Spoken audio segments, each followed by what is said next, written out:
দর্শক আপনাদের সবাইকে স্বাগত জানাচ্ছি ভয়েস অফ আমেরিকার ওয়াশিংটন থেকে। আমি আহসানুল হক। আমার সাথে আজকে অতিথি হিসেবে রয়েছেন ভয়েস অফ আমেরিকার eastern Europe bureau chief Myroslava Gongadze. Myroslava, welcome to our show.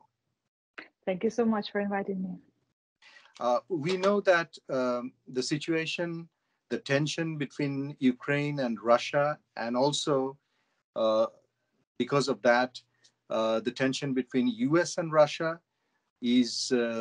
has been very much high for the last few weeks, and we don't know where it's leading to.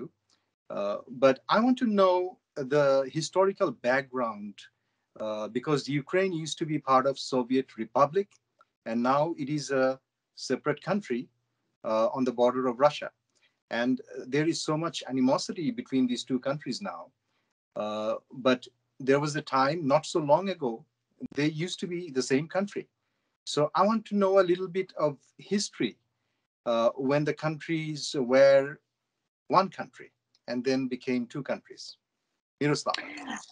I have to say that I was born actually in Soviet Union, and I was born in western of Ukraine, and I remember very well when the Soviet Union was the one country.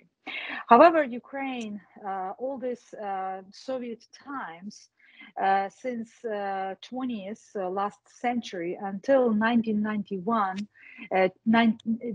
it was basically felt like occupied country.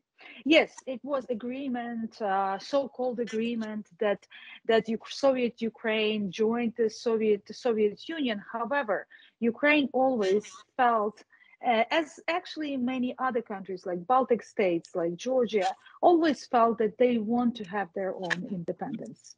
And during the early occupation, because Ukraine had its independence only for a very short period of time in early 20th of the last century, the Russian regime, Soviet regime, was actually pressuring Ukraine and basically killing Ukrainians, totally killed the Ukrainian leadership. They starved Ukrainians to death. Almost 4 million Ukrainians died in 30th of last century. It's basically the Stalin created a famine in Ukraine. It's now widely known history, many books written about it. However, this is important to understand how much that oppression Ukrainian people felt. And if we are talking about the current situation, Ukraine became independent in 1991, and it was a basically peaceful dissolution of Soviet Union, and that just happened 30 years ago in November of 2021. So that was the people were celebrating 30th anniversary of dissolvement of Soviet Union. So for the last 30 years, Ukraine actually gained that independence, and they're very happy to determine their own future. However, again, talking about this current kind of animosity that you said happened in 2014. Russia always wanted to control Ukraine. Ukraine is a very, very fertile land for specifically agricultural. Ukraine has a lot of resources. Russia always seen Ukraine as a motherland of so-called Russian land. So Russia had a very hard time to let Ukraine go. And they tried to control. And in 2014, yes, Ukraine had this so-called pro-Russian president, Yanukovych, who wanted to change the Ukraine country direction to be more, have more tight with Russia. And then Ukrainian people actually stood against it, and Ukraine had so-called a revolution of dignity when actually hundreds of people died on Maidan, the main square of Ukrainian capital. And the Ukrainian president Yanukovych, who was pro-Russian president, actually left the country. He was pushed out of the country, and Ukraine received the new government, elected government. Ukraine become the only at this point only democratic, truly democratic, electoral democratic country in the region. And one more thing that Russia is not happy about, that it's a very big alternative to an autocratic regime that is in Russia and in neighboring countries like Kazakhstan or Belarus.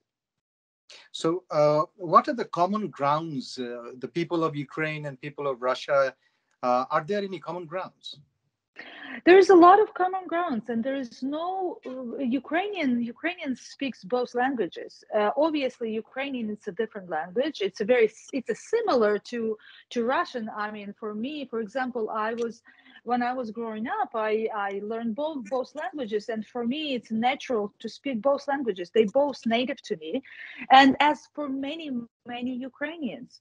And there's no particular cultural animosity or people to people animosity in between Ukrainians and Russians. However, the Putin's regime, the Kremlin's regime, actually made Russia as very autocratic. And this is the problem with it's not a problem between people to people, it's a problem between government and government. Sounds like there is a long history between these two parts and these two countries, because the new generation, people who were born after the 80s or the 90s, they might think that Ukraine became independent in the 90s, as you said, and that's the beginning of the history. But actually, it's not. It goes back a long way. Yes, and you're right, because there are generations already, second generation of Ukrainians who don't remember Soviet Union, who actually feel that they have their own country and they can make their own or choose their own destiny. And unfortunately, Putin and his cronies don't think so, and they actually keep their mind is still in that Soviet mentality, and Russian and Putin are keep saying that he wants to recreate the Soviet Union. He wants to consolidate the old Soviet lands. And we're going back basically to World War II, and this is really sad and unfortunate events.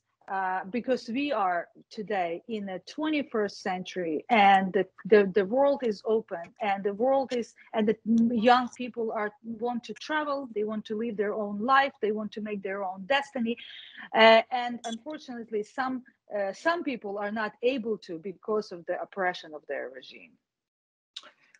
Thank you so much, Myroslava Gongadze. Let's see what happens in the next few weeks. The situation is obviously very tensed, and let's hope for peace, and so everything gets better. It's affecting not only these two neighboring countries; it's affecting the whole world, basically. We have to admit that if something would happen in Ukraine, it would be have a huge effect on Europe. It would totally change the security situation in basically in the world. Ukraine is one of the biggest importer of grain. 40% of the food and grain in the Middle East are Ukraine provides. And that would be a huge disruption for the food industry.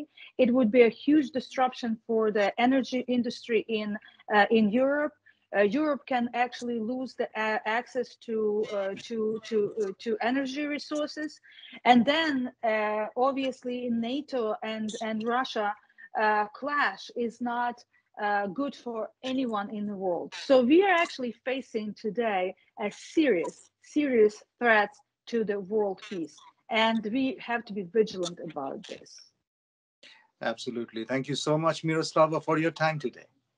Thank you so much. দর্শক, আপনাদেরকে ফিরিয়ে নিয়ে যাচ্ছি ঢাকায় RTV স্টুডিওতে।